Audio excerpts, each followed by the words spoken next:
cheap duplicates like Galaxy of Terror from 1981.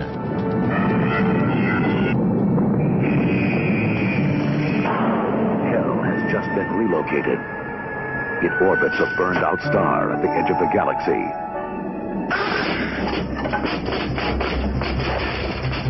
They're out there. Galaxy of Terror has all the qualities of a terrible film, including its star, Erin Moran, who you may remember as Joni from Happy Days. What's the odds of us getting out of here? And the film even tried to titillate audiences by introducing the first worm-like alien that makes sweet, sweet love to human women.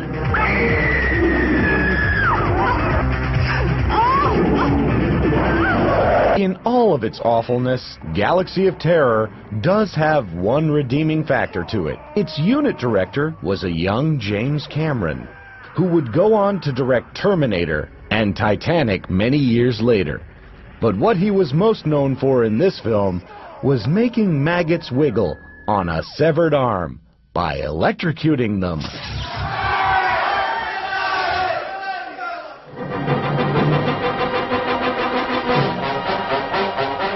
What do you do when you want to steal an Aztec treasure from a tomb haunted by a mummy? You build a robot to do it for you.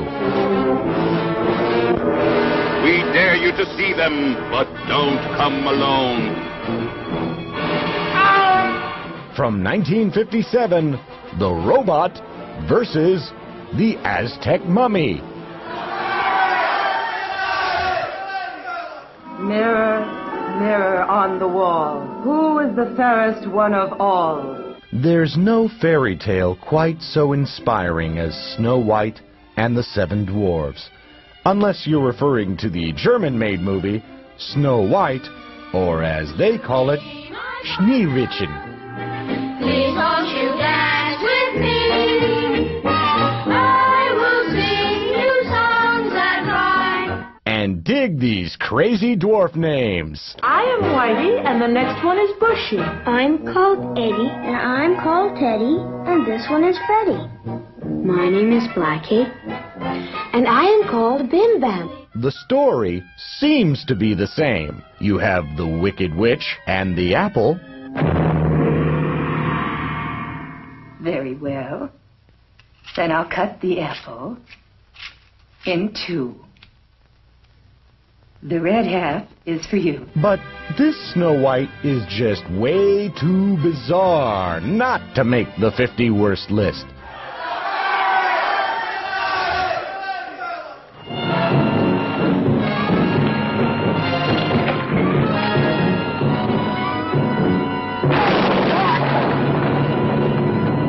After the revolution in Cuba, American gangsters plot with Cuban generals an ingenious scheme to smuggle gold out of the country via a tour boat. How much Jack do you think's in that strong rock? There's plenty of Cuban sugar, though. But when a secret agent named Sparks Moran penetrates their plan... Don't worry, Mary Bell. I'll save you. And a horrifying sea monster stands in their path, B-grade chills and sugar-free thrills are sure to arise from Roger Corman's Creature from the Haunted Sea. It's all right. Be calm, everybody. The boat's insured.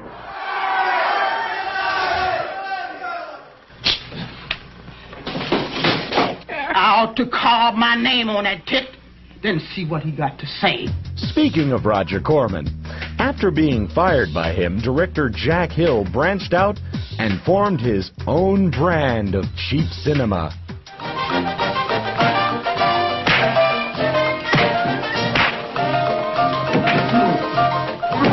The result was the Swinging Cheerleaders. It's men's business, Marianne. Bullshit. A 1974 film that was difficult to label, it was the story of a female reporter who joined a college cheerleading team in order to expose its demeaning nature, but learned a lesson in assumptions instead. It's girls like you give the boys something they think is worth fighting for. Gosh, that just makes me tingle all over when you talk like that. Ron, come on. Let's do it some every way there is. This is my first time. I want it to be wonderful.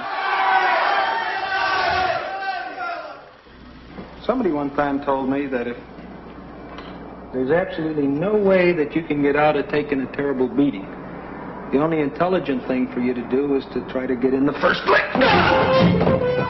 In 1967, Born Losers introduced the world to a new denim-clad hero, Billy Jack. 4 years later, Billy Jack, its sequel, hit the screens to an adoring fan base. Pick it up.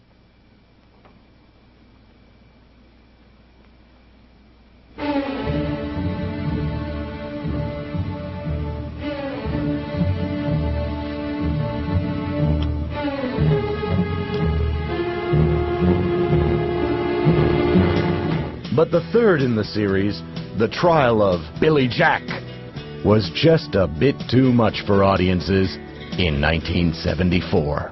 What Gina's really taught us here and in the Child Abuse Center is that everyone has inside of them a fantastic force, and it can really change people once it's unleashed. Is this what you call nonviolence? We call it by something much cornier than that. We call it love. Coming in at nearly 3 hours, most of which is spent communing at the hippie commune, Billy Jack returns from a stint in prison to find a new batch of villains bothering his Native American friends, not to mention stirring up trouble at the Freedom School, disrupting beautiful ballads like this one heard here. Don't turn back, Billy Jack.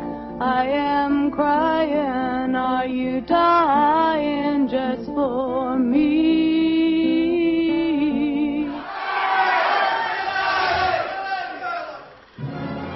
You might almost prefer watching Billy Jack to the wooden acting of Peter Graves in 1954's Killers from Space. They're here, they're going to destroy us. It's all right, Dr. Martin. You're with friends. You'll be all right. They'll kill everyone. We've got to stop them. Easy, Doug, easy. Who are you? Another from the Martian Invaders Nobody Believes the Scientist genre, only there are no gorilla aliens. Only Martians with big eyes. Stay where you are.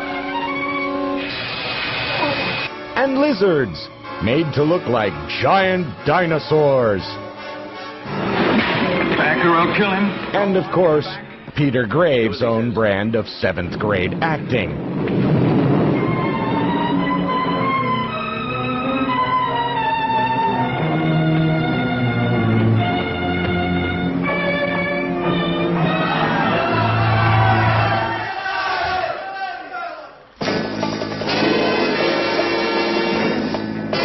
Finally, sexy gals, psycho chicks, and sweet jazz. A combination worth a view. Spider Baby tells the tale of the crazy inbred Mary family who all have a disease that makes them mentally regress from the age of 10. Only mentally, though. Those bodies keep on growing at a regular rate. Oh yeah, and there's Lon Chaney too.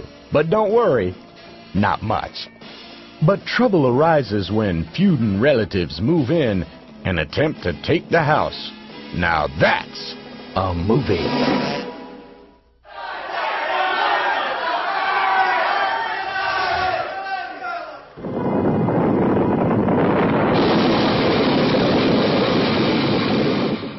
Horrible. That face. Those eyes. Please try to describe it. Like nothing I've ever seen before. You're the only one who saw it and survived. For those of you who thought Joan Crawford was one of the greatest actresses in cinema, we bring you Trog from 1970, Crawford's last film.